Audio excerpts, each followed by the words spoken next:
Hello, everyone. Welcome to our podcast, Yeti Walks Into Basecamp. I am Yeti Legs. And I'm Basecamp. And if this is your first time listening to our podcast, welcome. We are so glad that you're here.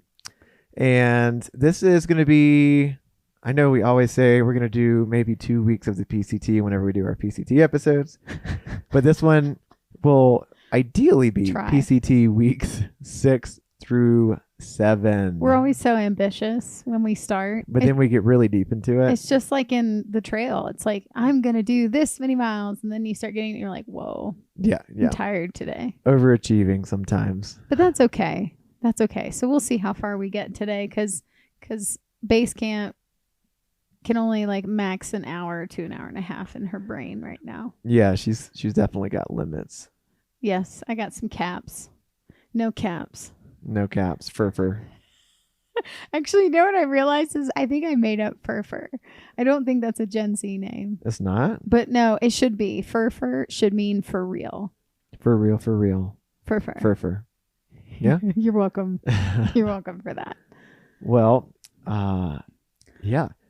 I guess I should first of all mention the obvious that we have 5 other weeks of the PCT recorded in previous episodes. So go back and listen because, get caught up. Yeah. The PCT story, whenever we hiked it from 2022, is kind of like our long-standing overarching story. It's our Pilgrim's Progress. It's our Pilgrim's Progress. Think of it as like a rainbow with colors dripping off. And each of those color drips is a random interview or episode that we throw in there.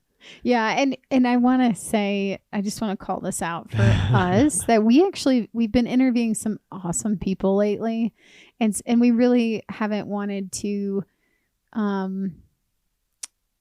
schedule those out later. We've wanted to try to get them in, and that's also why those have been coming out more and more and more, and everybody's been starting their hikes, so we wanted to get a little more gear information out for people for their hikes. And now what we're transitioning into, because we have had a few requests from people to go back to our PCT story. And so that's what we're doing. Mm-hmm. And we are sorry that it's been a while since February. No, there should be no apology. We're still putting out great content. We're forever working on improving the quality of the audio. Wesley is forever working on Y'all, it drives me insane whenever I go to edit an episode and I'm like, oh my God, why does my audio sound muffled? Okay, I really want to hear from other people though, because I think it's fine. We have these really nice mics and this sound mixer, and I'm like, it sounds better than it did. It should sound much better in this episode than the last few episodes that we've been putting out. That's true, because we changed a setting. We changed some settings. So the episode with, say, Leave No Trace and Pierre Paladin, Build-A-Bear, all those.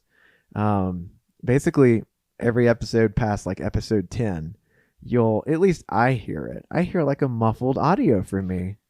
But Basecamp doesn't hear it. I don't hear it, but maybe, I don't know. I heard someone say in my audio world that you hear your voice differently when you hear it through a professional mic. Yeah. And some people don't like the way they sound. Yeah, that's true. So I don't know if that's it or if it's just this and that you're closer to the mic now. Yeah. And you have the settings in a different place. It's true. Yeah. But we do have some cool episodes coming up after our PCT episodes here. So we've already recorded and got a Thermarest interview ready to go. So we interviewed them about their sleeping pads and R values and all that good stuff. We actually interviewed one of the product managers. Which was really cool. His name is Brandon. He's full of information. He's an awesome dude. Yeah. And we have an interview scheduled with Far Out in just a few days. So that'll be releasing. Who knows when? Who knows when that's going to release? But we've reached out to some of our hiker people and gotten some good questions to ask them. We're going to be interviewing the COO of Far Out. Yeah, that's a big deal. That's pretty. I'm super stoked, you guys. So she emailed us and said, "Hey, I've listened to your podcast and I totally like it, and it feels like it's right up my alley." I don't know what exactly she said, but it was very complimentary, and it just made my heart sing. Yeah, we've gotten some good feedback and some positive energy from folks lately. So, Yeah. we're looking forward to it. And we also have Professor Carl on the lineup. If you don't know who he is, Professor Carl is a pretty famous hiker. He actually did the calendar year Triple Crown. The same year excited. we hiked the PCT, so 2022. Yeah.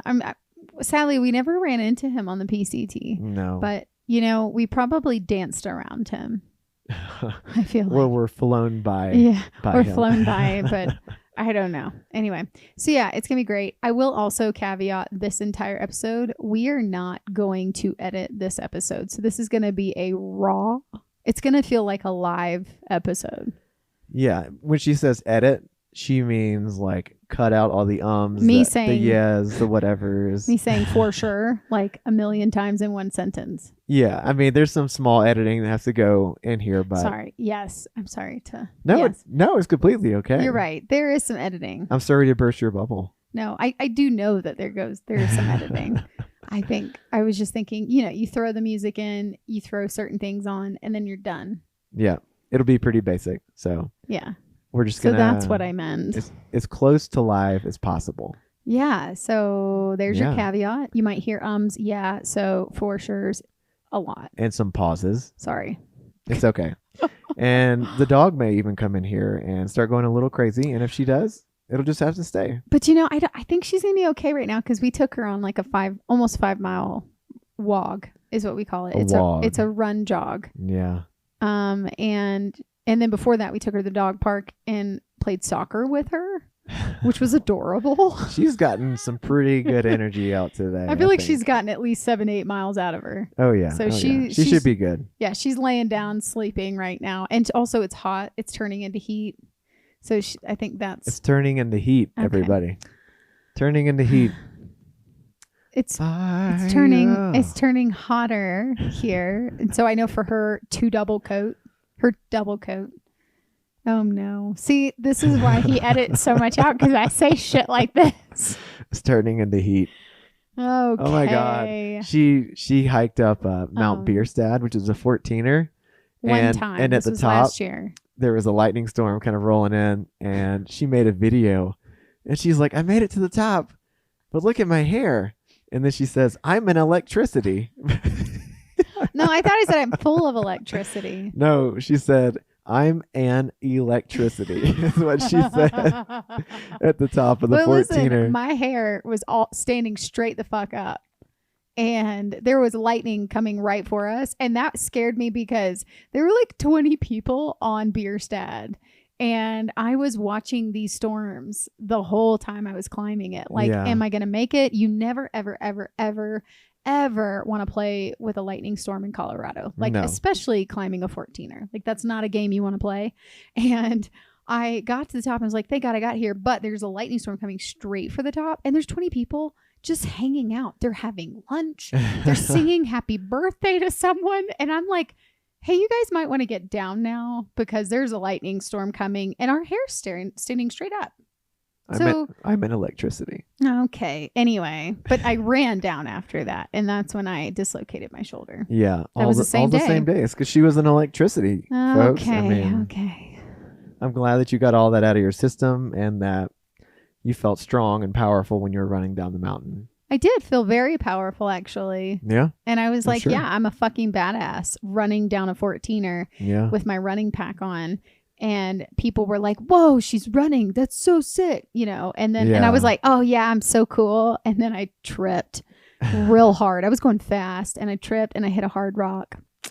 The rest is history. And the rest is history and thousands of dollars of surgery and rehab later. Yeah.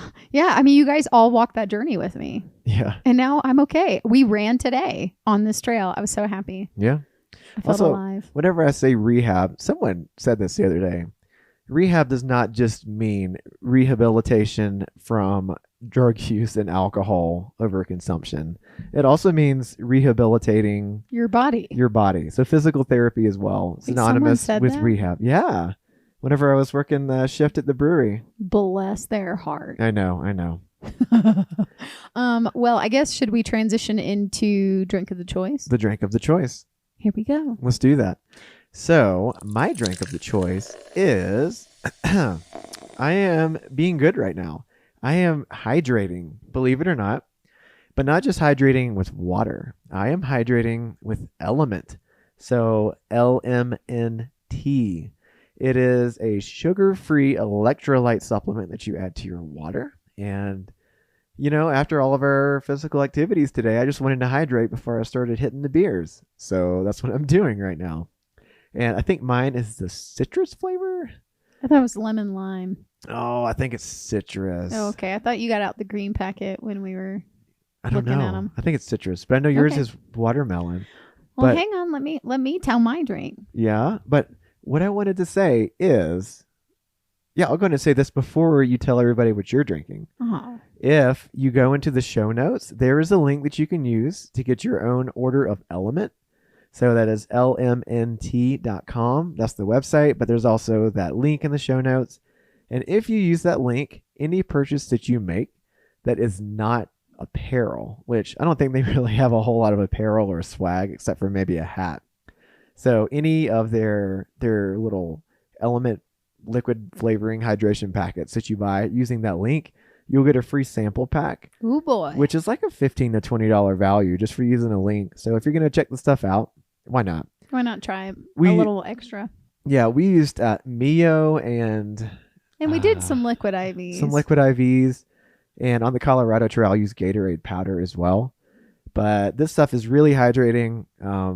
It is sugar-free, so you won't get that sugar bump if you're out there doing a thru hike. But this is still good stuff, and I actually prefer using it right now because it is sugar-free, and I'm not burning 5,000 to 7,000 calories a day, so I don't really need the sugar. Yeah, that's what I was going to say. Is I think that's what I love about it. Is it's sugar free. I know that, and it's truly salt. Like I feel like I'm chugging pickle juice half the time, in a good way. It's Yeah. like it is a salt replenisher, which is so good.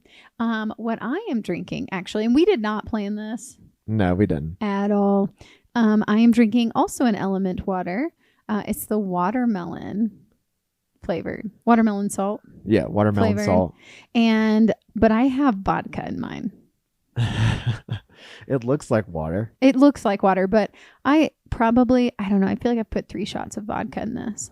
It's like a happy water. It So- literally is like, it's an LMNT water with vodka. So it's like a really nice summer tasty drink. I took a small sip and I could definitely tell there was vodka in it. I don't know. I don't taste the vodka that much, but hey, I might be a little tipsy by the end of this. I don't know. I also don't like vodka, so I can really Oh, that's tell right. it's in stuff. That's right. anyways. Didn't you get sick off of vodka one time? Back in my college years, I've gotten sick on a lot of things. Well, me so too, but never vodka. If I quit eating and drinking what made me sick, I would never eat or drink anything fun ever. Yeah. Well. So we were both drinking LMNT water, one alcoholic, one non-alcoholic. Because So- I'm not hydrating. No, I'm actually hydrating while I dehydrate. Yeah. So I'm like balancing it out. I would say you're probably still hydrating a little bit, right? I guess so. I think so. I mean, I feel like it kind of balances out like -2 + 2, you know? Yeah. So show notes. Use the link. Go check out LMNT. If you buy something, use that link and you get a free sample pack. Have fun. And, I think we should now do a category that we haven't done in a long time. You remember the Cotton World updates? As we're recording, we're watching it on the recording software. And it's funny to see all the spikes whenever we do stuff like pow, pow, pow, pow, pow, pow. It kind of feels like Star Wars, A little where bit. like you see something flying through the universe with like, Yeah. their little ships. Yeah, that. That probably made no sense to anyone else because they can't see it. Just humor her. Humor her. Okay. See, Yeah. and this is when he edits things out for me. No, but we're leaving this. Loba is Loba. Same old. She's more obedient in some ways and less obedient in others. Hopefully we will get a heel collar, which is a type of e-collar that sets certain radiuses away from us so that she can't just like bolt and lose her mind out in the back country without some type of repercussion. Yes, because that did happen just recently. Yeah, y'all can shame us all you want, but we would rather her get a few shocks or a few jolts here and Vibrates or beeps or whatever it is than her being jumped on by a mountain lion because she ran a half mile away from us and we can't protect her. So yeah. Did we mention that one this past time? Did we mention it in our last one? What? Her running away. Oh, no. So yeah, this is kind of important. So I think we did mention that we took her on this little loop around Buena Vista and she bolted and she broke the leash. The leash. So she got loose. But most recently, so this is something cool that we're doing. We're going to be section hiking the Rainbow Trail, which is like 110-ish mile trail here in Colorado. It actually starts south of Poncha Springs, so around Salida area, and hugs the eastern side of the Song de Cristo mountain range. And it ends at the Great Sand Dunes National Park, which is so cool. So cool. So yeah, we're section hiking it. We've already started it. So that's where this whole story comes in. Yeah, we did the first 11 miles. It's kind of difficult to drive to. So we did an out and back. We did it an out and back. So 11 miles turned into like 23 when it was all said and done. But we hit this spot that was like pretty sketchy with snow, and the sketchy snow actually persisted after this area, but we're like, she really has a high propensity to chase snow pinwheels like as they're falling downhill. It's super scary actually, especially when you're on a chute, and she is leashed to you. Yeah, so we've been trying to teach her heel, stay close to us, hold the leash close to us as well, but there are times where you just don't know what she's gonna do. It's true. And that could have led to a serious injury if she had taken us down that drainage. And to also preface, we didn't have any of our snow gear with us. Yeah, because we weren't really expecting it. And that was our fault. But, yeah. So we're like, hey, I don't feel safe taking Loba across this. Neither of us did. So let's unleash her, see what happens. She's kind of been obeying us a little bit. So a little bit better. So maybe she'll follow us across the snow and it'll all be fine. Mm-hmm. Well, we let her off. Sure enough. Of the leash. And sure enough, once she realized she was unleashed, she bolted. She unleashed. She unleashed the inner Kraken. The raptor. And she bolted uphill for like 10, 15 minutes. I was livid. Yeah. I mean, I literally thought in that moment, I was like, or not that moment, but 5 minutes later, we're like backtracking, but she'd gone all the way up the mountain. Yeah. Because there was a herd of deer over there.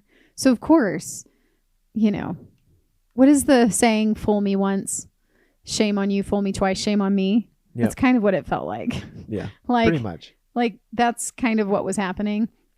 And so, she was gone, and I'm just like, oh my God, like we had just seen. Or no, have we seen a carcass yet? But it just felt like mountain lion were watching us. And I was like, I know there's got to be a mountain lion somewhere. Well, there are little bits of animal and bone all over the place. Yeah. So something's out there dying or being predated. That's right. That's right. There was bones everywhere. And so I was just like, oh my God, I just see a mountain lion. It's chomped her down. Like she's gone. And then sure enough, 10 or so minutes later, she comes running down the mountain. Yeah. I'm like, where the fuck did you go? You little bitch. I was so mad. But if you say it with like a high-pitched voice. You little bitch. She doesn't know that you're upset with her. So her tail keeps wagging. Oh, man. No, but this time though, I definitely was like bad dog. Yeah. Like I was very legit stern with her that time. Yeah. And an hour later on the same trail, we saw bear tracks. And I kid you not, those bear tracks were about the size of Loba's head. So if that dog had gotten into that bear's territory and the bear got it, that would have been it. It would have been, so, and I'm pretty sure we almost ran into the bear because Loba was looking down the mountain and she was like, she kept looking, but she wasn't like she was going to chase something, but she definitely kept looking. Yeah. And then we ran into the snowbank and we saw the tracks and they weren't before, or they weren't, we hadn't run into them yet. And so I'm pretty sure that bear ran down the mountain to avoid us. Probably did. Thank God. Even though it's so big, it could have easily taken all three of us without effort. Yeah. Yeah. So yes, we are getting her an e-collar. We are looking at the heel e-collar, which is a newer one, but it would be very beneficial for thru hikers or backpackers, or even mountain bikers. Yeah. You can select an option where you like use the button manually. But otherwise, you can set it to automatically. It sets a radius. Yeah. Yeah, set a radius. And whenever she breaches that radius, she gets made aware of it. Yeah. And so we're just talking through that, figuring that out, because on the AZT, we've got to figure this out. Yeah. Because we cannot leash her the whole time. It's just too long. Yeah, not the whole time. However, the state of Arizona does kind of make it look like they want you to be leashing your dog the whole time in most public lands. But we'll look more into this. I have to really. Yeah. Oh boy. Yeah. We'll see. We'll see. 25 miles out is gone. Yeah. So we should also make that a new update.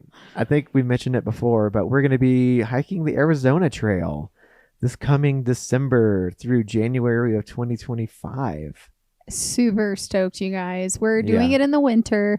And the other piece of information that we're really excited about, and this is new, is that we are getting a professional director to create a story. And he wants to make this happen. So he's talking to the Arizona Trail Foundation about this, doing a pitch deck. And we're going to be like there'll be a macro story and a micro story. And we'll be the micro story inside of it. Yeah. And who knows what'll happen with that. But that'd be kind of cool to have, on our journey. Yes. Either way, he wants to do it. He wants to film it and make a legit documentary story out of it, which I'm excited about. Yeah. We're still in the infant stages. We've written a little blurb about ourselves. He's pitching to the AZ or the Arizona Trail Association, ATA. Yes, that's what he mentioned. Yes. And we'll see what type of progress we make with all that. But either way, if he's going to do it, he's going to do it. And he actually did a little documentary on the Nolan's 14 here in Colorado, which is a string of 14ers. Yeah, and someone blasted through that FKT, the fastest known time, and he caught it. Yeah, he filmed it, and he's also doing another one this year or this summer with her. Okay. JT's a part of it, actually, but it's what I found out from Brenna. So there's like a whole connection here, like inner circle of all my film friends that are a part of it. But yeah, he's doing something else with them with 14ers, and I'm not exactly sure what it's going to be. That's super cool. Yeah, it'll be really cool. But he's actually like a commercial director. That's where he makes his bread and butter. But he really is passionate about environmental documentaries and life-changing documentaries that point to the outdoors and the environment. And so that's like what he really wants to do. Oh, we should get him on the podcast sometime and talk to him about this stuff, right? Oh, we should. Yeah, that feels cool. That's a good idea. Okay. Yes. I like that idea. I'm trying to think. Oh, you finished school. Well, not fully finished, but you finished your semester. Finished my semester. Woo! And I start my job at the Forest Service in 2 days, which is exciting. It'll be nice to be bringing in some income and just trying to save up and get ready for the ACT. And we will be doing, like I said, the Rainbow Trail this summer in sections. And, if we can find the time, we would love to do the Gore Range Trail. Again. We didn't finish it. We need redemption. Anyway, that Gore guy was kind of an asshole anyways. Yeah. All he did was go around and make this trail and mass hunt animals for no good reason. Honestly, I feel like the trail is like, it's the energy from him. Yeah. Because that trail is stupid. It's mean. It's so bad. It's just gross. Yeah, but maybe we'll go back and gain some redemption there. We need to finish. Well, come to find out, though, that's exactly when I had dislocated my shoulder. But I didn't know I had dislocated my shoulder. And I was super, super tired. Yeah, but we know now. Yeah, that's what was happening. And that probably played some part in the whole thing, I think. I think so. Another great shout out just to my company that I work for, actually. They are giving us, so I'll have my PTO for the AZT on top of my paycheck before we start. And then they're actually giving us 80 hours of PTO as a gift to support our hike, which I was just blown away by. Yeah, that's pretty cool, isn't it? Yeah, they're really great. Really appreciate those peeps. Yeah. Ooh, any other updates? It's been really busy. I'm so curious how the summer's going to go. What Wesley did not mention is that his job, he is going to be up there for 4 days a week. Oh, yeah. So I will have Loba. So it'll be Marie and Loba 4 days a week, and then I'll come back Thursday evenings. And I'll be like, you take her. Yeah, pretty much. No, it'll be the Marie and Loba show while I'm working full time. Yeah. And if pretty anyone knows any good dog sitters around the Colorado area, please let us know because we need help. Around the Summit County, Colorado area. Or even Denver because I can drop her off. That's true. That's true. Yeah, but there we go. Cotton World updates. Cotton World updates. Pew, pew, pew, pew, pew. Well, I think we should start our PCT. Yay! Stuff. What you've all been waiting for. Week Yes. 6. After we took shrooms. Yeah, with Megan. Sadly, we really wanted her to be a part of this one, but we were just like, you know what? We just need to do it because scheduling for all of us is just a nightmare right now. And so we are going to do it. We're going to do it. Where did we leave off? Oh, yes. We did our first 30-mile plus day. It got us over into the Messenger Flats campground area. Yeah, so picking up where we left off. Yep. So if you haven't listened to it, go listen to PCT week 5. Because it's funny. Yes, it is quite funny. But today we are starting on week 6. And this is starting with day 36. Day 36. Day 36. Let me give you a rundown of week 6 before we get into the actual days. So let's see our stats. Do you want to do that after? Should we do it after? I think we should do it after. That way we take everyone through it and then we say, okay, we can do that after. Here's our miles. Okay. Yeah. Is that okay? Yeah. Okay. So week 6, day 36. This is on a Sunday. Be there. I know. Or I like be that square. too. I like that. So this is the day that we got into the Acton KOA. Which was super cool.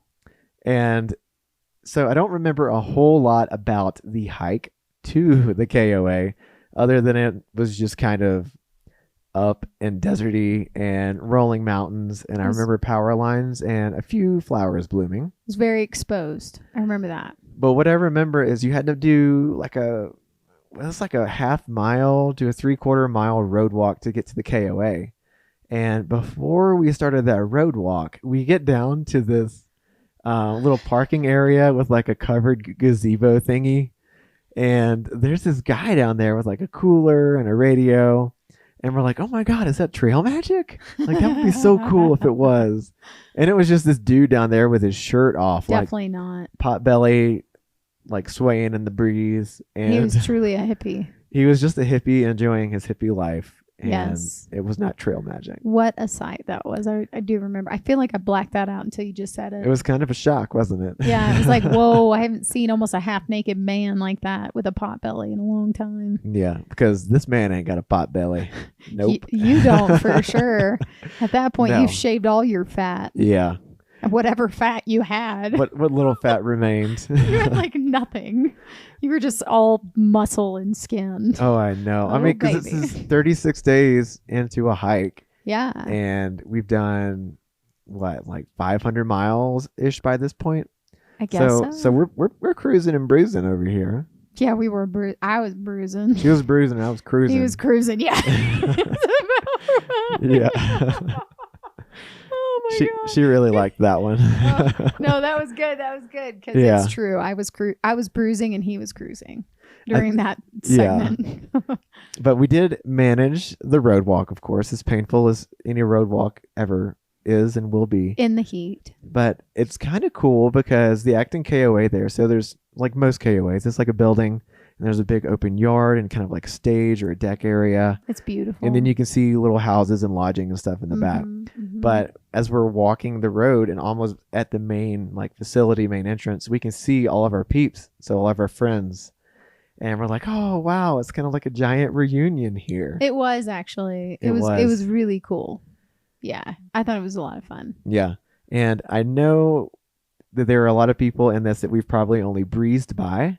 But I don't feel like this is the right time to go in depth on each hiker that we know at the KOA. So whenever we have more intimate like moments with these hikers, that's when we'll get into more detail about them. I do think we could say who was there though. I remember it was it was Prism, it was Shroom Boots, Robbie, Monk 5, Cherub, Optimus, Romeo, Deuces. Was Deuces there? Deuces did show up there, yeah. Azul.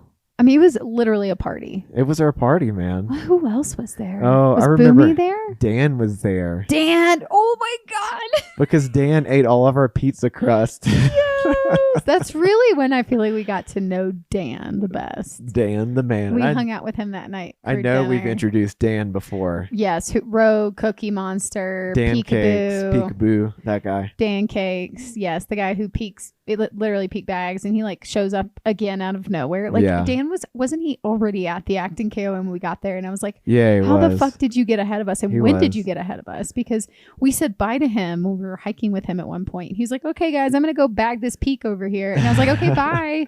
And then we hadn't seen him for 2 days or something. Yeah. Even on the trail. And then he just showed up. We always ran into him again at a town. Always.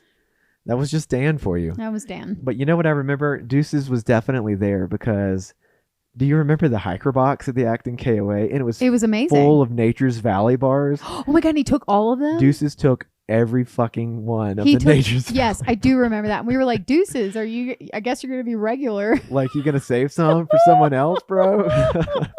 I totally remember that now. Yeah. And they had another hiker box thing. It was like a garden tool shed, like a plastic thing you get at Lowe's or Home Depot. And it was like outside, and that was also a hiker box. And we had a package yes, I was sent about to this to say. KOA.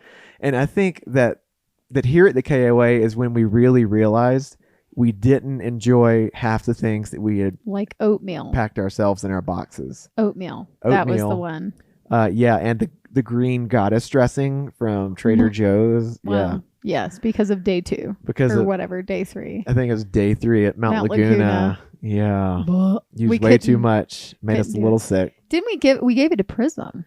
Yeah, we gave it to Prism and so Shrooms, happy. and they were stoked about that. Oh, yeah. But yeah, there were certain things we were just throwing out, giving to people.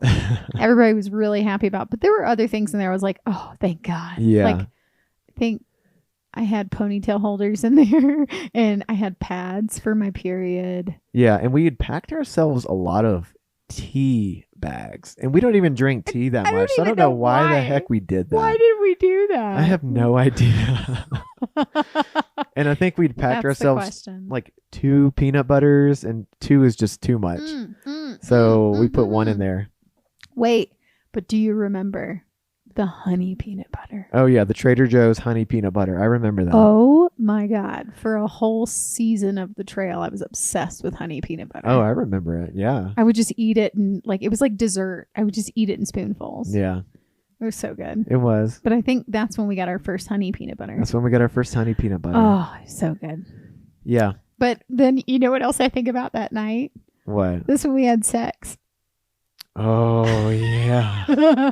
So we were like surrounded by all of these people. And of course, these mats, you know, are like they're like, I don't even know. They make noises. Yeah, we were both using Thermarest mats, So which are still noisy, but check out the Thermarest episode coming out in a few weeks. Oh, yeah, yeah. Shameless plug. But we like put the mats on the sides of the tent, and like we're trying to like get at it. But there's like there's tents all around us. And then I'm pretty sure after we were done having sex, Dan was literally 10 feet away from us, hanging out on the bench. Yeah. Like, I'm like, well, he definitely heard us having sex. Yeah. But whatever. It was funny. Yeah. I think the one person that stands out to me whenever I think about Acton KOA is Shroom Boots. Really? Why? Yeah, because we were washing clothes together. Oh. Yeah, there was like a little laundromat thing over there. That's right. I forgot and we were about washing that. clothes. Yeah, yeah. Yeah. And then I remember we all got pizza. Yeah, we got pizza and ordered it from town, but we didn't actually take a ride into town. Somebody picked it up, right? Or someone delivered it? Yeah, someone had picked it up, I believe. So we got like, oh yeah, someone picked up case of beer. Yeah. And and I never actually paid that guy back. He gave me his Venmo information, and he took off. Who was that? Oh, I forget his name. I feel like, didn't we run into him like one more time, or did we never run into him again? He was one of those clean hikers. You know how you have like some hikers on through hikes, and they just always look clean. He was one of those, like fast moving, put together looking, And I'm over Just here just like perfect. covered in dirt, like sweating, like bugs on my face. Oh my Yeah. gosh. Yeah, I don't I like feel like I can see him, but I don't remember him. Yeah. I guess we didn't see him again, but No. But I remember Shroom Boots walking around in his it looked like a sauna suit, but it was his waterproof like outer layer, so his pants and his jacket. Yeah, I And he had remember flip flops on. Yeah. Yeah, I remember that. I remember that. And he also, I remember him mentioning that he hadn't been mad one time on the trail. Which I was shocked. And I'm like, really? Not once? Because I'm mad at least multiple times a day for various reasons. Like my pack isn't sitting right on my shoulders and it hurts. Or I just got slapped in the face by a tree branch or something like that. Like, the thorns just cut my skin open. You fucking thorn. Yeah. No, yeah. little outburst. I do think that's just a little tangent, but I do think that this is just me and this is my opinion. But if you don't get angry on a thru hike, you seriously need to question the fact that you're bottling up some emotions. Yep. And that's our opinion. That's my opinion. No, I also feel the same way. Because you should at least get angry one time on a thru hike. Yep. Like even Optimus Prime, his motto is stay optimistic.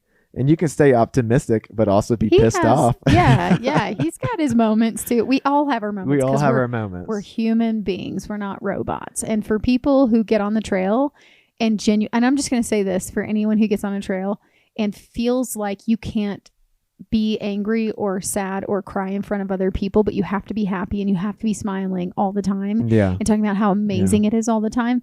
Like, I'm just going to say to you, it's okay to not be okay on the trail. You can feel the feels. It's type 2 fun, y'all. Like, Yeah. like you look back at it and you're like, oh my God, that was so beautiful and amazing. And I want to do it again tomorrow. But you're bleeding, you're hungry, your feet hurt every day, your body hurts, you're hangry, you're dehydrated. Like your body isn't getting what it needs every day. And so you're going to get hangry. Like it's normal. So it's okay. It's Yeah, okay. it You is don't okay. have to do 40 miles a day and be like, oh, it's going great, guys. It's great. Yeah, no, I'm pretty sure anyone doing 30 to 40s is probably having a meltdown at least once a day. I would be of the mindset if I'm doing 30 to 40s, yeah, this fucking sucks. And my shins are about to just peel out of my legs. But I'm doing it. I'm doing it and I feel strong and I'm a badass doing this. Yeah, like this is what I decided to do and I'm setting out to do it. But Yeah. you also don't have to do that. You can do 10 miles a day if you want. Yeah. If that's your journey, awesome. Like it doesn't matter. Yeah. It just doesn't matter. We actually do a few 10-mile days in these next 2 weeks that we're about to discuss. Speaking of, Because Basecamp was sucking okay, the posterior tip. Listen, She we'll was. explain. Basecamp will explain. We'll explain. Okay, so let's move on to the next day. We Yeah. leave Acton KOA. Yeah, you leave Acton KOA and the next stop is Agua Dulce.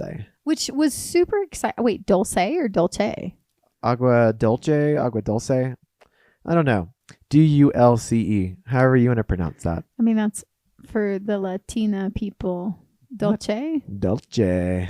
Agua Dolce. Agua Dulce. And you hike past the Vasquez Rocks, which is actually the filming location for a really famous episode of Star Trek. I was going to say we should ask people what it is. Yeah, like If you got it right. No. yeah, it's the OG Star Trek, but I don't remember the name of the creature or villain or whatever they were fighting at the Vasquez Rocks in that Star Trek episode.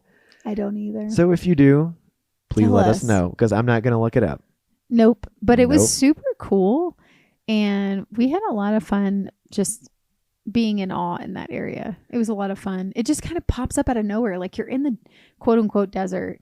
You're in this exposed area. You're just hiking. And all of a sudden these red rocks just pop up out of nowhere. Yeah. It's really cool. Yeah, you go through like a graffitied tunnel and on the other side you're kind of in like these rock formations, almost in a Yeah. canyon. Yeah, it was cool. And the canyon opens up and you can see different like rock faces and structures. And then when you get close to the town of Dulce, you see Agua the What the Vasquez fuck? Rocks like on the northwest view if you're hiking Nobo. And it's just really cool to see. And you're like, oh, I didn't even know that this was here because it wasn't really well advertised in the hiking community. But maybe I should have looked at far out more. Yeah, that's true. But also the tunnel was super epic. Yeah, we took some really cool pictures in the tunnel. I got Yeah. some epic pictures of you in the tunnel.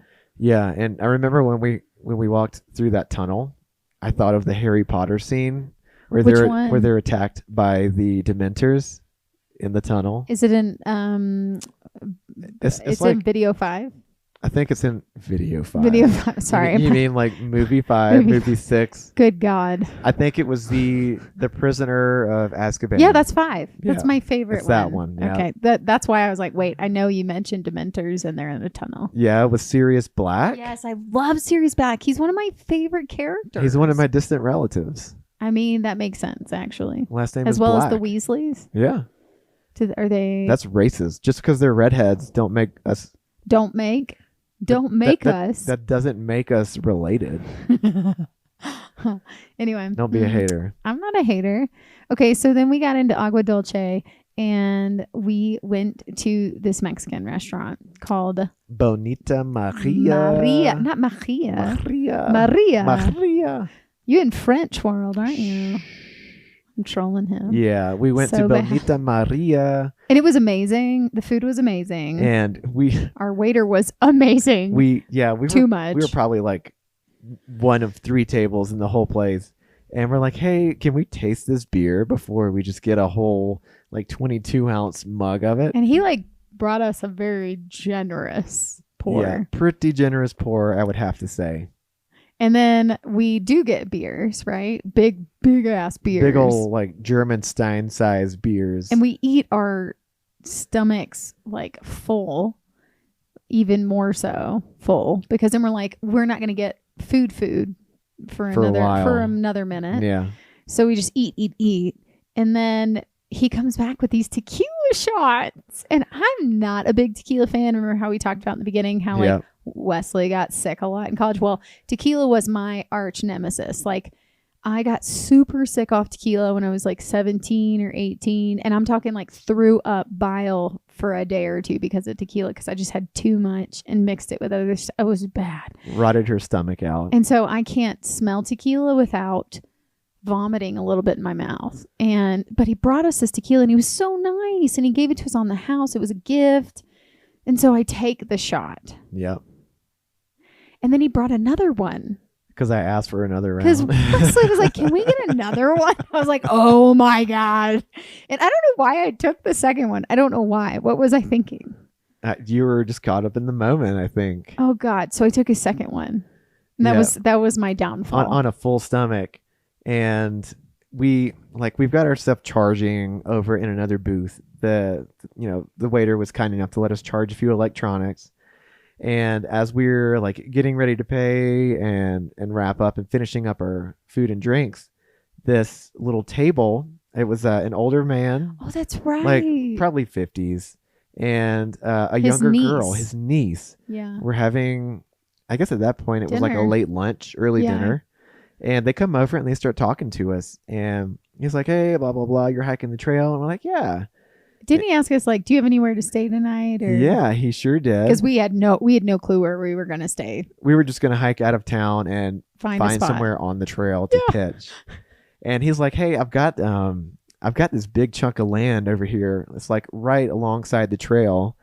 And you're more than welcome to pitch your tent on it. And Sure enough, wow, the trail provided that night. Adorable little spot in his land, in his acreage, under a tree. Yeah, it was a lot of flat open land, but there were few small little tree patches. Mm-hmm. And we found one of those and we pitched under it. And I slept great that night, but base camp slept absolute hot garbage. Was going to vomit, but I kept stopping myself from vomiting because I was like, no, this is calories. I need these calories. I have to have these calories. And so I was on the verge of throwing up because I was so sick from the tequila and the beer and the food. But I was like, I will not throw up. I refuse to throw up. And then finally, I guess by 3 or 4 o'clock in the morning, it settled. But it was bad. She was tossing quite a bit that night. Oh man, and moaning and groaning. I sounded like Loba last night. That was one of the few nights where we pitched only the tent without the rain fly, and it was so lovely. Oh, that's right. We saw the stars. Yeah, do you remember that? Yeah, it was really lovely. Oh, thinking back to the SoCal days. Those are And the those were good good days. ones, yeah. Good days. Like you think back, and it's like, man, if I'd really realized in those times how good it really was, I would have appreciated it more. Definitely. But I didn't. Yeah. Because I didn't know. Well, in the moment, we were just trying to survive, and it was a lot of suck factor happening. Yeah, so, it's true. Yeah. It's true. Well, All right. Next day? Day 38. So we've Yes. done day 36, 37. Now we're on 38. This day, nothing was really significant until we got to camp. That was cool. Yeah, I remember kind of just hiking through the desert. We woke up and we left the farmland or whatever, the land that we were allowed to camp on, which is great. Base camp was finally feeling better. And we just hiked desert miles this day, kind of winding up and down. I mean, nothing significant, nothing special. It felt probably like a grind. Yeah, it was kind of a grind day. But I remember that campsite that evening. Oh, it's magical. Specifically. There was another couple. They were speaking, I think it was like Portuguese. I think it was Portuguese, yeah. And they were probably 150 feet away from us. And we found this little like scrub oak grove in the desert. And it just felt like a super cozy, protected like campsite. And I think we had a few episodes of some show that we were watching at the time downloaded. And we just got to camp early. Like we were eating dinner before the sun went down, and we just kind of vegged and watched some TV on our phone, and it was lovely. It was really, really nice. Yeah. Yeah. Some days it's not about the journey; it's about the destination. So it was about the destination that day. We love our good camp spots, and that was one of the good ones. Yeah. I mean, you're a hiker or you're a camper, and we're campers. We hike to camp.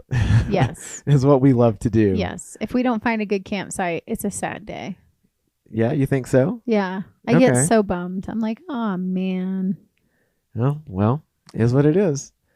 And then... Oh, next day. Next day. I was going to say next day, day 39. We started so we're still doing this thing right now where we wake up when it's still dark, leave before it's still dark because it's so hot in the desert. Because base camp can't handle the heat. Because base camp can't handle the heat. That's okay.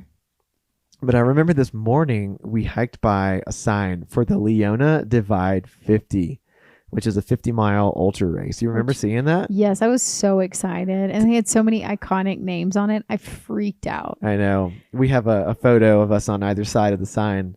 And that's still one of the more memorable pictures from the PCT, I think. Shameless plug. We should put all these on our Patreon. So if you want to join our Patreon, you can see what we're talking about. It's pretty cool. I did that for our last episode of the PCT. So for that one, week 5, and really until we finish the PCT, for each week that goes up, we'll have exclusive pictures and videos and stuff on our Patreon that we don't put on social media or make a reel out of or whatever. So you should totally check them out. You should. So if you're interested in some extra detail about Yeti Legs and Basecamp, or seeing what the trail looks like. I think we took a pretty comprehensive gallery of photos. Wesley did. Yeah, I take a lot of pictures. Yeah. Don't hate. No, I don't hate. I'm so glad you did. Look at that. We have so many good documented pictures now. I know. We legit look at the pictures to help us remember what happened on that day. Because it's been 2 years. Yeah. Which it feels like yesterday, but it also feels like 2 years. So it does. This is the part I'm looking as you're scrolling through photos. This was a memorable day because we had 1 million poodle dog bushes. Poodle dog. And if you've never heard of a poodle dog bush, you need to look it up right now. Yep. I called it a PDB. Poodle dog bush. Poodle dog. Yep. It was everywhere. Like the trail, it was just on the trail at times. Like I feel like we were in a game and we were just trying not to hit the poodle dog. Poodle dog. Yep. So you're just like tiptoeing. Legit trying not to hit the poodle dog bush. And that's I mean, it's just one of the obstacles that you have to deal with. Poodle dog bushes, rattlesnakes, yada, yada, whatever. But I will say, if you look up poodle dog bush, of course, you'll see information about it. Do not touch the poodle dog bush. Do not touch it. Because it is akin to poison ivy and it will cause a severe skin irritation reaction. It will fuck you up. What she said in so many words. It literally, like, and how it, let me give a scientific understanding, because now I understand it because I had to walk through it. Okay. So poodle dog bush is born from fires, especially in the desert, I'm guessing. It is an opportunistic species, which means that whenever a fire happens, it usually wipes out most of the vegetation in that area. And it takes over. And so the poodle dog bush is one of the first species to populate that area again. And so, wait. But if there's like a fire area in Washington, would poodle dog show up there, or is it just in the desert? I think it's largely in the desert because it requires a certain type of climate. Okay. Yeah. Okay. So, yes. And so this one spot, it was called the Bobcat Burn. And we were hiking through it. And I think it had been a couple years before, or a year before. A year or two before. I'm not familiar with the fire history of California. Yeah. But I just remember we get to this spot and it was like a colony of poodle dog everywhere. And we had already been prepped. Don't touch the poodle dog bush. Like, you will get a horrible itchy rash and it can just spread like poison ivy. We didn't get it, thank God, but it was everywhere. I just feel like I was in Super Mario playing a game. Yeah, and I remember doing a really great Kennedy impersonation. The poodle dog is taking over. There is no hope. The poodle dog is everywhere. There are no survivors. There are no survivors. Everyone has been taken by the poodle dog. The poodle dog bush. When you're outside for 6 months, you have to find ways to entertain yourself. You start hallucinating. And that may have been one of those hallucinating Maybe days. the poodle dog bush was not real. Maybe we hallucinated it. I think this was also the same day. You remember, so whenever you use far out, sometimes you'll see like an exclamation mark, like a red exclamation mark on the map. Yes. And it's like, oh, this is a danger area. Like, be careful. You could possibly be injured or die. Yes. Well, I mean, you could be injured or possibly die anywhere on any trail. But this one was talking about like a really loose, sandy rock slide area. Oh, was this that day? This was the same day. Yeah. Oh, yeah. And no, and there were people saying, if I didn't have my ice axe, I would have died on that part. Like, people were very dramatic about it. So we were prepping. Like imminent death incoming. Yeah. And I mean, whenever you get there, it's loose. And if you don't have trekking poles, you might have a heck of a lot more difficult time crossing it. But it was like 3 or 4 different traverses of really loose sandy gravel. So like this mineral soil type stuff. And I mean, it's easy to slip down, but we got across. Just fine. So the reason we said that is take comments with a grain of salt, because it's all about perspective, and some people's perspective might be very different than yours. Well, and also we'd already done harder things than that before we did this trail. Yeah, like the Jacintos. That, and also we'd done Rainier, we'd done Colorado, we hiked a lot of 14ers. Like, I just feel like perspective is everything. And some perspectives, people may not have done super scary things, and so something like that, it's like, this is the scariest thing they've ever done.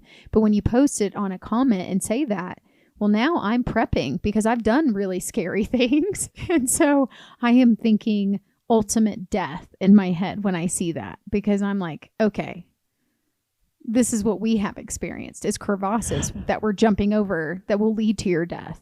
That's scary. I like that you said ultimate death. I mean, yes. It feels like a game. Again, this whole day felt like a game, and I'm leveling up as I make it through. Death is not enough. This is the ultimate death. Because there are different levels of death on this trail. Yeah. I mean, okay, I don't know. Have we ever shared? This was my idea about the PCT. It's literally like a game, and you're leveling up at every town, or like every section you level up. I feel like we might have briefly mentioned it but we didn't actually verbalize the whole idea really on any podcast episode. Oh man. But we have with another hiker. His name was J-Lo. And this was as we were hiking into the, what was that place called? In North California. The Republic of Jefferson or some shit. Yes. God, Syed Valley. Syed Valley. Yeah. Yeah, because there's boss monsters at every level, and you have to defeat a boss monster to move on to the next level. Yeah. And truly, if you think about a long trail like that, you'll get through it because you're like, challenge accepted. And so today felt like there were multiple boss monsters. There was the poodle dog bush. That's a boss monster. Yeah. And it might be a small one to get through, but it's still a boss monster. And then it's a mini boss. It's a mini boss. And then the like ultimate death, like chute of sand that people were talking about that could lead you to your doom. That was the boss. That was a boss. But then we passed it and we were like, well, that was nothing. Yeah, pretty much. So that was not a bad boss. So this day resolved with us getting to a campground. I don't remember this. I think it was called the Sawmill Campground. It was huge and like spacious. And wait, that was Sawmill? Yeah, it was completely isolated. Like there's no one up there, and it looked out over LA? It was LA. Yeah, yes. We could see the LA lights from this campground. See LA. It was nuts. And guys, there was and gals, or whatever y'all. Your sexual orientation is, y'all. Yeah, y'all. There was a relatively brand new pit toilet. It was beautiful. Built at this campground, and we had it all to ourselves. There and was that was no heaven. one there. It was heaven. It felt a little creepy to me. That campground felt creepy because we got there at night. Because I'm looking at our mileage. We did 27.8 miles that day, so we did a lot. Yeah. And so we get to this campground at night, and we see I'm shocked. There's no one around, and it's windy, and there's like creaking limbs and trees everywhere, and there's no one there. And I'm like, this is a little creepy. And the trees, they make silhouettes, kind of like the ones from like Sleepy Hollow. Yes. So like the long, like twisting limbs with no with no leaves. Yeah, it was creepy, but I'm like, whatever. Like I'm so tired. Let's just pitch. So we pitched the tent, but then we find this pit toilet is beautiful, and it was worth it. It was worth it. But I do remember just cussing out to the wind because there was just glass shards everywhere in every campsite. Yes.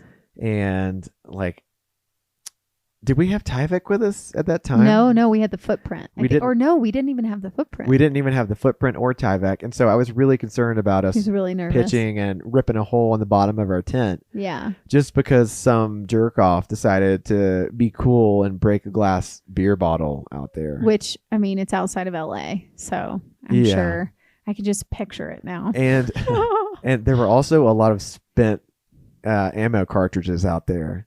So shotgun and handgun. Oh, yeah. That's also what creeped me out. I was like, there could be someone out here with a shotgun and just go through our tent and kill us. Yeah. I mean, the things that go through your head when you're out there. Yeah. The tent really only offers the illusion of safety. It doesn't do a whole lot else. Right. But no, that day was so memorable. Day 39. Day freaking 39. And we almost did 5,000 feet in gain that day. Gosh, it was a big day. And then we got to day 40. And that was Hikertown day. That was exciting. I feel like that day we like jogged down the mountain. Yeah, we were jogging down into good. Hikertown with our packs on, and Basecamp was just like going. I was over the moon. And we had one of our better lunches. So we usually don't take a whole lot of time at lunch, but this specific day, I remember we're kind of like up in it looks almost a little bit like Little House on the Prairie. A lot of like dry brown grass, like big isolated trees. I think they're oaks. And as we start to go down a little bit further, we hit a really lush, like green area with thick, like grass, like what you would expect from a really manicured lawn. And we're like, this seems like a great spot to stop for lunch. And we had our mats out, so we just chilled on the grass and took like a little nap. And I remember we made macaroni and cheese for lunch that day, and that was one of the better lunches I think we had on the entire trail. Yeah, look, I agree with that. It was really lovely. It was so nice outside. It was a perfect lunch day. It was. Yeah. And we weren't rushing to get anywhere that day. We knew we'd get into Hikertown. Yeah, Also, we had like sub 20 miles to get into Hikertown, and by Yeah. this point, like that's a very doable mileage. especially because we gotten up early. And I've always learned when we get up and we leave around 3 or 4 a.m., we will hit 20 miles by what? Lunchtime normally, or a little after lunch. So we were But yeah, between like 12 and 2 or 2 or 3 or something like that. at this yeah. point. Yeah. So we were in really good shape to get to Hikertown within the afternoon. So we just enjoyed our lunchtime. But I'm looking, did we hit a mile marker that day? Because I'm seeing a picture. Ooh. Do you see it up at the top to the left?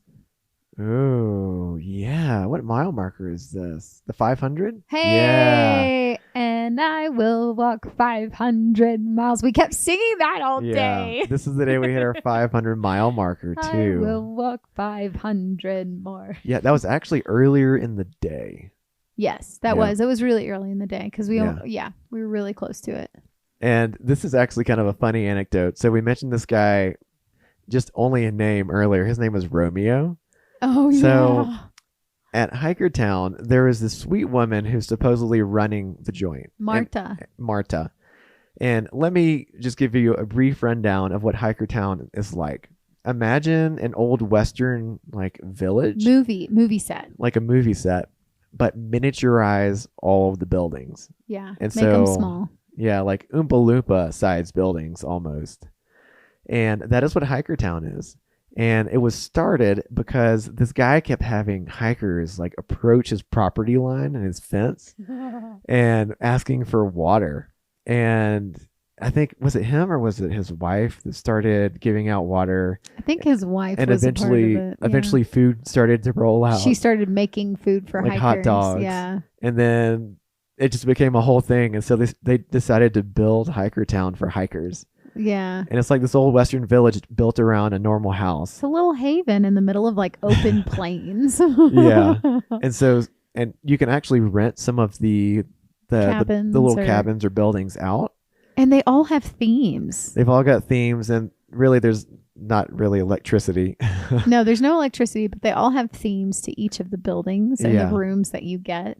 And ours was We had the captain's cabin. the captain's quarters. I Yeah, thought, the or captain's something. quarters. It was cool. Yeah, it and it was was just this cute little nothing. Yeah, and it was like $25 for a bed and a little roof over our head. That's literally it. And so that area is extremely windy. It is approaching Tehachapi and the Mojave Slopes. Mhm. Huge wind farm, second largest in the world. So yeah, it's windy out there. Yeah. Yeah. But anyways, so the sweet woman Marta running the place, she apparently made tamales, and everybody raved about those tamales. And Yeah. They were commenting on Far Out about them. So they were coming down the trail almost like, news. yeah, So you want Marta's tamales is what Yeah. people were saying. and I think it was Deuces who said, who was saying that Romeo really was craving tamales and he was like less than a day behind us. I don't remember. I don't remember because we passed all of our friends to get to this spot Yeah. because we were going to take zeros, but I don't remember who it was. But anyways, we got to Hikertown, which took forever because you can see Hikertown off in the distance, but the trail takes you like through and behind mountains and hills, which are completely unnecessary. Yeah. But Yeah. it is the National Scenic Trail.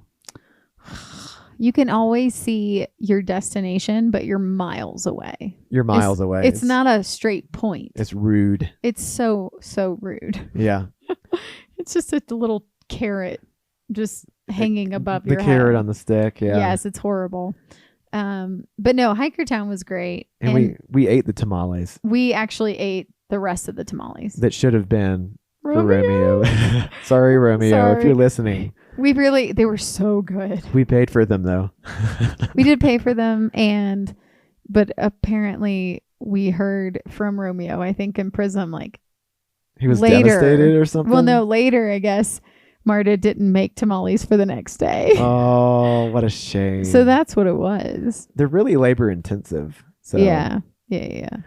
Do you remember who was at Hikertown whenever we got there? Dan. Speaking of Dan, we always ran into Dan in these places. We never saw him leave. He didn't pass us. We never saw him hike. He was just there. He was there. Don't I know swear how. to God. I'm like, are you yellow blazing, Dan? But Dan was not yellow blazing. And I know he wasn't because he was like, I know he wasn't. No, he was not. Not at all. But I was like, when did he pass us? Where did he pass us? He's like a ghost in the night. And it was kind of funny because they had these like, I don't know where they got them from, but they were prepackaged like meals to go. So like a sandwich with an apple and like a bag of chips in it. And it was all in plastic. And Dan was tearing the suckers up. I don't know how many they had, but he was definitely all up in it. Yeah, and they were cooking a rice with like oxtail and other meat, and they let us have some of that, and that was so good. It was a good time. And then I just remember that night, I remember it was super, super windy. And then I remember that trans couple with the dog came in to Hikertown that night. Yeah. They went on the hike with Snot Rocket and Long John and Sam and Mariah, which it's so funny. I don't even know if they ever came up with trail names, but I just remember that they ended up camping that night. Between like two of the small buildings. Yeah, they pitched their tent super late, and then they were up before we got up the next morning. Yeah, they were up and out before we got up. Yeah, and I don't even remember how I knew it was them other than because they had a dog. And I was like, oh my God, they have a dog? It's because one of the hikers had purple hair is what I think. We had seen a post or something about the trans couple.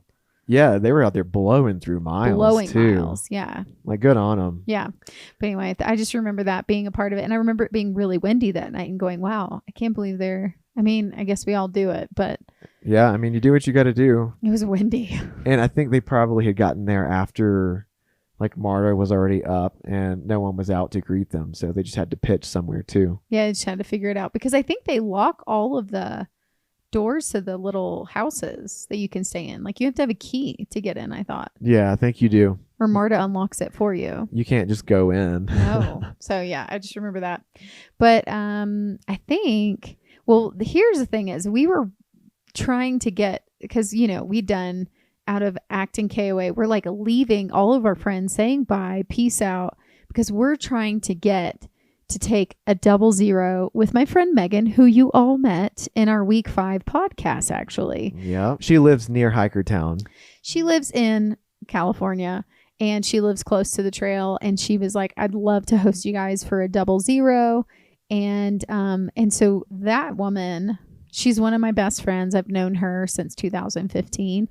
And sweet Megan, she literally texts us like while we're on the trail and it's like, what do you want for breakfast when I pick you up the next day? So we're into day 41. We wake up from Hikertown. In the captain's quarters. And we had said to her, oh my gosh, we can have anything. She's like, anything your heart desires. I've got you. She was like the best trail angel ever. Yeah. And we were like, can we have oat milk lattes and orange juice? Non-existent on most of the PCT. Because all we have is black coffee.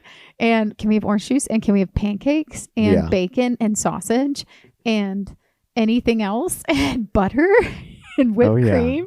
And she's like, I've got you. So this girl met us in the middle of bumfuck nowhere. She showed up with all the goodness. By the aqueducts. Yeah, so whenever we left Hikertown, we had like predetermined a spot that she could access by road and pick us up because we wanted to get a few more miles in. So we hiked about 5 miles that day along the LA aqueduct, which is kind of cool. It's just a big old pipe flowing with water. And then it opens up into an open air aqueduct closer to Hikertown. But there was a road closure or something, and Megan couldn't meet us.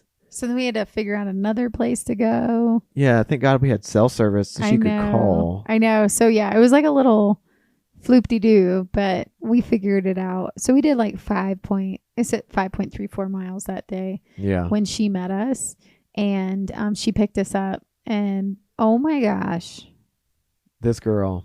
She literally had oat milk lattes, orange juice, pancakes, sausage, bacon. Yeah. Everything. You know, Megan, if you're listening to this, I'm really upset still that the oat milk latte wasn't hot. I know that you had to get it and drive like over an hour to get us, but that is inexcusable. she was like, I'm so sorry, guys. Your oat milk lattes are cold. It still tasted better than any hot black coffee we'd had on trail anyways. Oh so my that God. was more than okay. Yeah. So then she, hosted us and it was phenomenal. We had free food, like literally hosted us. Yeah. Free food.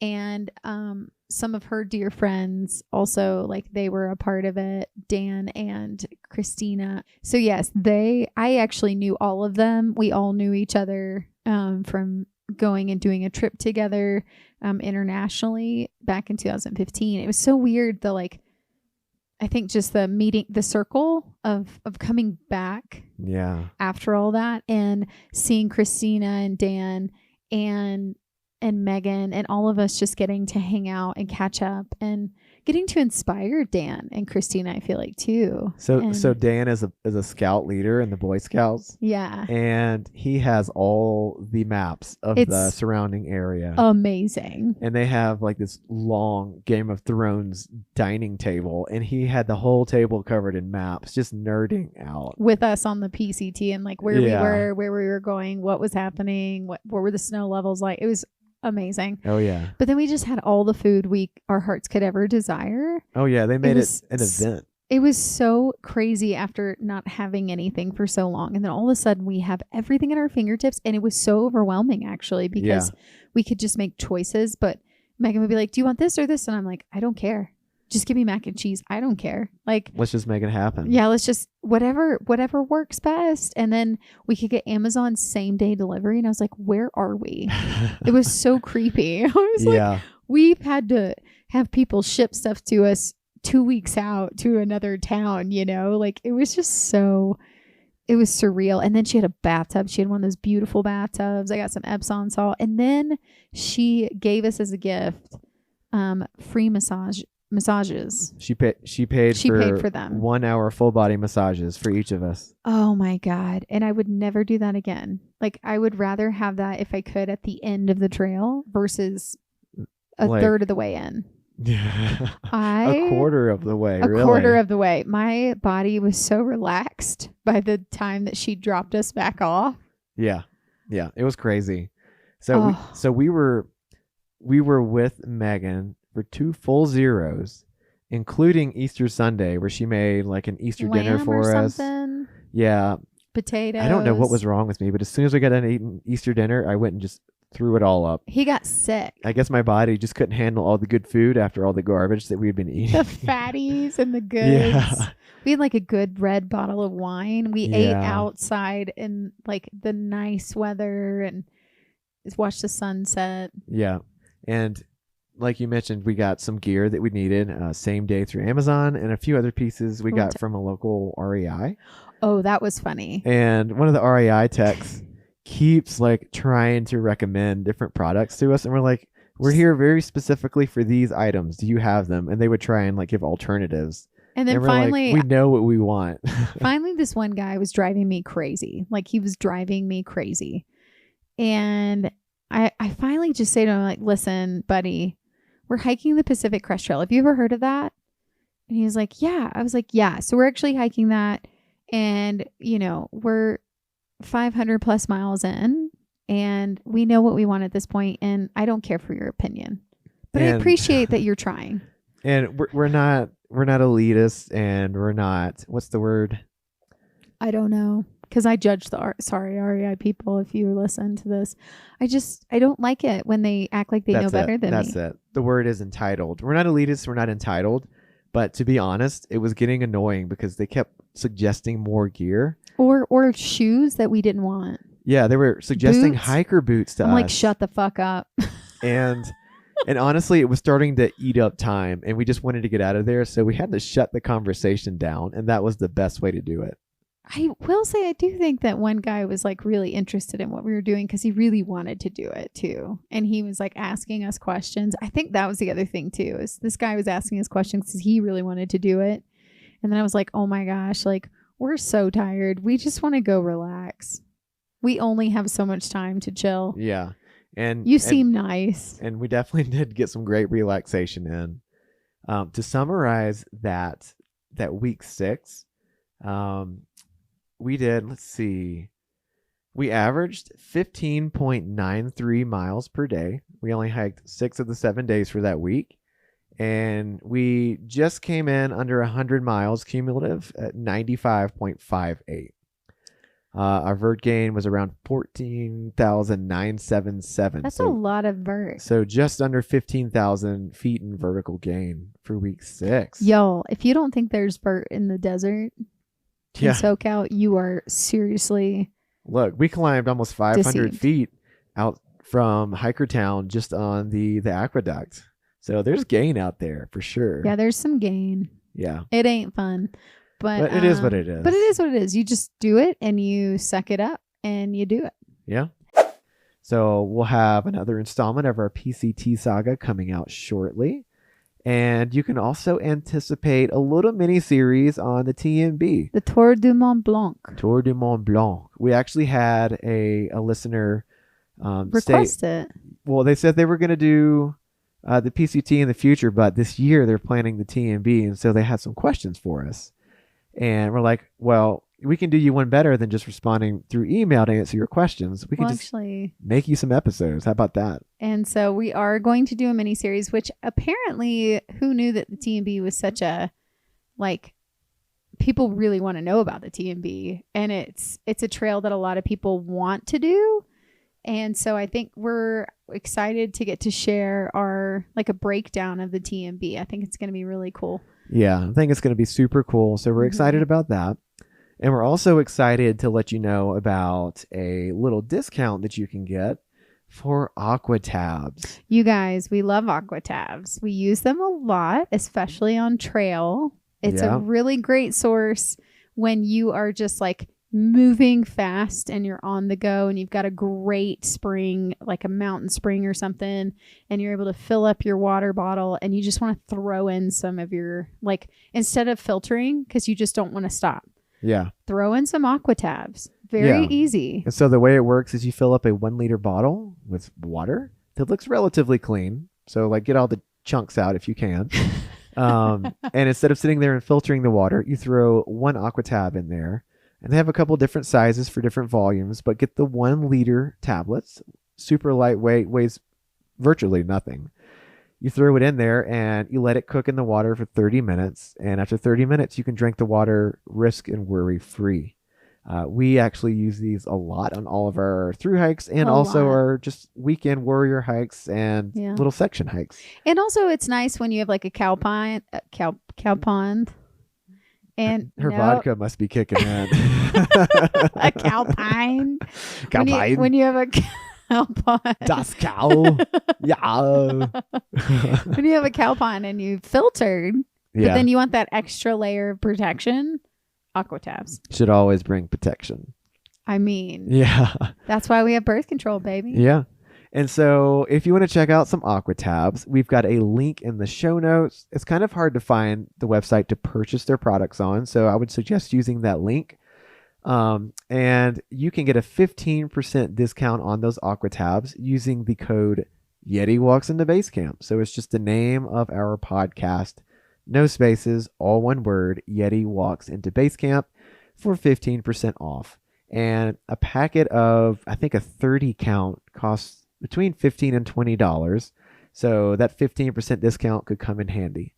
So yeah, use that code, check out the link in the show notes, and maybe that'll save you a few hours overall on your next backpacking or through hike. And speaking of water, I think we should kind of wrap up with this. So we had an episode talking about trail poops and trail peas. And in the episode, someone had asked us a question about bidet use in the backcountry. Well, we have no idea about using a bidet in the backcountry other than it's like a nozzle on a water bottle that squirts on your booty that cleans it. And we actually got a great email feedback from one of our listeners. His name, I'm going to give a shout out, is Larry Lone Wolf Haynes. So Lone Wolf is his trail name. Thanks, Lone Wolf. Thanks, Lone Wolf. And this is what Larry had to say. Do you want to read it like paragraph by paragraph? Sure, yeah. It'll keep it exciting. Let's trade off. First, second, third. You do odds and I'll do evens. Yeah, so I'll start out. Larry says, howdy. I've really been enjoying your content. I discovered you folks on Backpacker Radio. I work the graveyard shifts, and I keep my mind occupied overnight by listening to backpacking podcasts. I started using the bidet a couple years ago on the Colorado Trail and had heard a tip to practice at home. After a few itchy disasters, I got it pretty dialed in, and now I actually use the Q-Low Clean. The Q-Low Clean every time at home, which I need to look this up. But yeah, after enough practice, I can now hit the sweet spot. The unsweet spot in like parentheses with the angle bidet every time and have my legs conditioned to hold that perfect 90-degree position with parentheses, with the lid always up, end quote, parentheses. My home TP use has dropped dramatically. Yeah, so this guy is like a master of the wall He's sits. the master of the bidet. The mather. I knew you were going to do that. He is the master of wall sits and brain's... the 90-degree bidet use. Larry says, on trail, I do carry and always pack out a small amount of toilet paper and wet wipes, but mainly just to confirm a good cleanup and dry off a bit. Keeping your shorts or pant legs rolled up above the knees helps because the dirty water tends to roll down the back of your legs if you break that 90-degree angle. That's where practice at home really helps. I leave the bridges down when possible while filling in my cat hole for a nice air drying. What a great idea. Sorry, I thought you were going to say while fucking my cat hole. No. Yeah, that sounds miserable. Ouch. Okay, speaking of LMNT as it relates to number 2, what is the consensus on pulling grass clumps or green leaves in cases of emergency? I've also heard folks mention moss, but that intuitively seems wrong. I'd be interested in your perspective here. Thanks. Hope that helps and keep up the great work. I actually promised you, Larry, that we would ask this on the Leave No Trace episode, but that did not pan out. And there was a lot going on in that episode. There was a lot going on. Basecamp was out sick. I was a little frazzled. Mass chaos. No. Yeah. And Lobo was being crazy. The audio in the second half of the episode was just miserably terrible for me. But we wanted to address your questions now. So after speaking with Jesse and Alina from Leave No Trace, it sounds like so the Leave No Trace principles are guidelines. They're not tried and true, hard, fast rules. And so what I would say for this is, using grass clumps or leaves in case of emergency.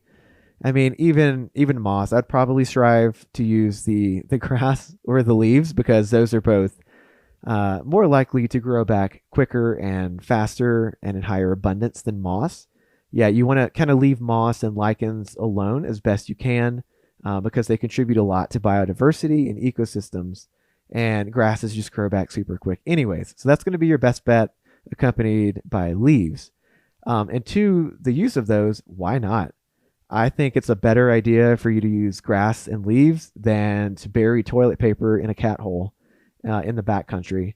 And if you do use those grasses and those leaves, they are definitely going to biodegrade quicker than toilet paper does because toilet paper, it's not strictly just like easy biodegradable organic ingredients most times. There are other ingredients in those, especially if you use thicker stuff like Charmin, which Charmin is of the devil in my opinion.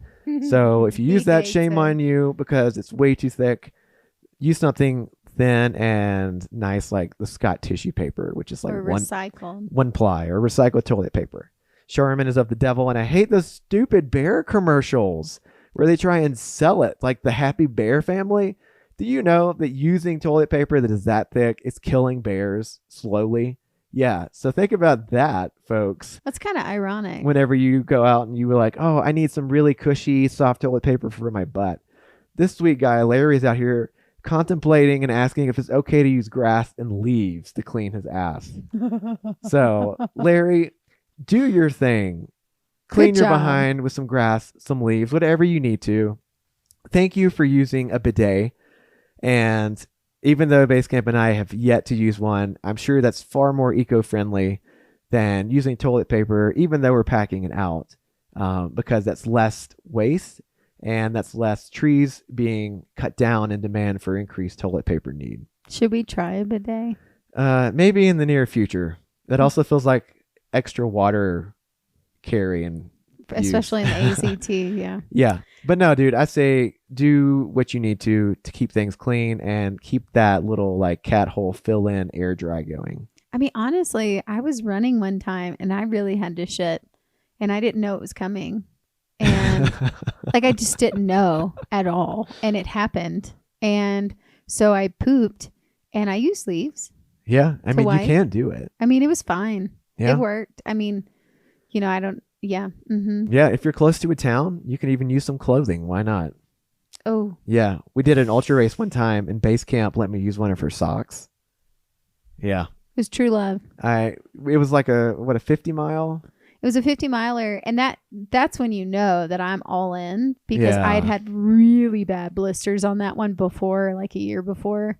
And so I had trauma. So I'd packed extra socks for myself in case I got really bad blisters again. And I sacrificed one of my socks for you to have so you could wipe your ass. True love.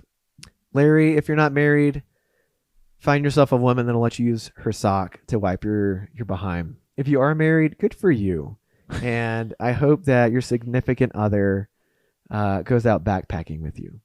Well, his trail name is Lone Wolf, so we'll see. Yeah, I guess we'll see. That's a toss up because you could be Lone Wolf if you were by yourself out there. Yeah, I could be. Even if we were married. Yeah. Anyway. But hey, thank you so much, Larry, for writing in. We appreciate stuff like this, and we love the positive energy that you send our way. So thanks again, and best of luck on those graveyard shifts. Yes, and great segue into for anyone that would like to send us a message or have any thoughts. Like, we love hearing from you. So please, please, please email us at YetiWalksIntoBasecamp@gmail.com, or you can DM us at Yeti Walks Into Basecamp. We do have a social media page, you guys, on Instagram now. It's Yeti Walks Into Basecamp. And then also we have the ginger_and_the joy that you can follow as well. Loba's kind of taken over that channel, it feels like, lately. So. That is our main like parent Instagram page. There it is. Yeah. So you can also DM us there, but we would love to hear from you. We want to hear what you have to say. We want to hear how you're doing. We want to hear if you have any questions for us. Anything. If you're planning a PCT hike, if you're planning a TMB hike, a CT hike, ask us questions. We'll put it on the podcast because if you're asking, there's a lot of other people asking. So we would love to hear from you. And you can always support our podcast by subscribing on Spotify or Apple or even to our Patreon. All of those links can be found in the show notes, and those will get you access to the subscriber-only podcast episodes. And if you subscribe to the Patreon, it's like $1 more, but you get all this extra content that we continue to try and put out, such as photos and documents whenever we can. That'll help you out with like resupply or kind of like what type of gear you want in your gear loadout or just stuff like that. And we try and reach out to our Patreon subscribers and ask them questions and give them the chance to ask those questions before other people. So if you want to be a little bit more involved and help support our podcast, subscribe to any of those three and just be a friendly, positive voice, and we'll keep the stuff flowing. So thanks, y'all. It's true. I just want to say Wesley does a lot of work on this podcast, and even throwing $2 at a subscription our way like lights up his whole world because it shows him that what he's doing is not in vain. Yeah. Well, actually right now I've kind of tried to get this more in a streamlined schedule. So I have our podcast episodes written out and scheduled for release every Monday. So on those weeks where we release a bonus episode to the subscribers, the general public won't really have an episode to look forward to that week, but the next week they will. And this is up through the month of August right now. So the end of August, we have episodes lined up. It's very impressive, actually. Yeah. And if there are any specific episode topics that you would like an episode on, let us know and we'll consider possibly making one. Yeah. But I just want to say, as we're wrapping up, thank you to the Fire Once Lost for your song, for our intro and outro. It's amazing. We always appreciate the fact that you let us use it, and you guys should go check him out. Yep. The show notes have a link to their Instagram and their Spotify page. It's towards the bottom, just above all of our social links. We don't expect you to remember anything social link wise that we just said, so it's all provided for you in the notes. Yeah, so go look at the notes because he spends a lot of time on the notes. Yeah, and man, this is like almost a 2.5 hour episode. It's like a marathon. I think we need to go out and do our own hiking in the woods in the backcountry. And you know what we usually say when we see hikers out on other trails? What is it? Happy trails.